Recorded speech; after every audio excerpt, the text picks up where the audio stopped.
আজকের ভিডিওটা তাদের জন্য যারা কুল মাখা খেতে পছন্দ করে। সো হ্যালো এভরিওয়ান, কেমন আছো তোমরা সবাই? আজকে গিয়েছিলাম আমি আমাদের মাঠে, আর মাঠে যাওয়ার পথে তো আমার বান্ধবীর বাড়ি পড়ে, তো ওদের বাড়ি গিয়েছিলাম। আর গিয়ে দেখি ওদের বাড়ির গাছে অনেক কুল ধরে আছে। তো সেখান থেকে তো আমি আর আমার বোন অনেকগুলো কুল নিয়ে চলে এসেছি বাড়ি।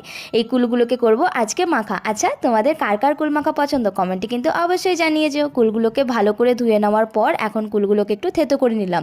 আমার মনে হয় কুল মাখা খাওয়ার সময় এরকম থেতো করে নিলে বেশি টেস্টি হয়। তারপর তো আমরা কিছু শুকনো লঙ্কা পোড়াচ্ছিলাম, আর এই শুকনো লঙ্কা পোড়াতে গিয়ে তো খুব অবস্থা খারাপ হয়ে যায় আর কি।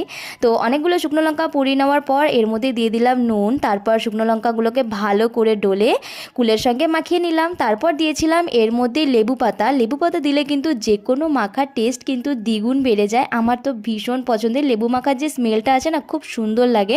তারপর লাস্টে দিয়েছিলাম এতে অল্প করে চিনি। ব্যাস, আমাদের কুলমাখা তো একদম রেডি। তারপর তো আমরা আমাদের নতুন বাড়ির ছাদে চলে এসেছি কুলমাখাটা এনজয় করতে। তো তোমাদের কুলমাখা কার কার পছন্দ কমেন্টে কিন্তু অবশ্যই জানিও। ভিডিওটা এখানে এন্ড করছি, দেখা হচ্ছে পরের ভিডিওতে। বাই।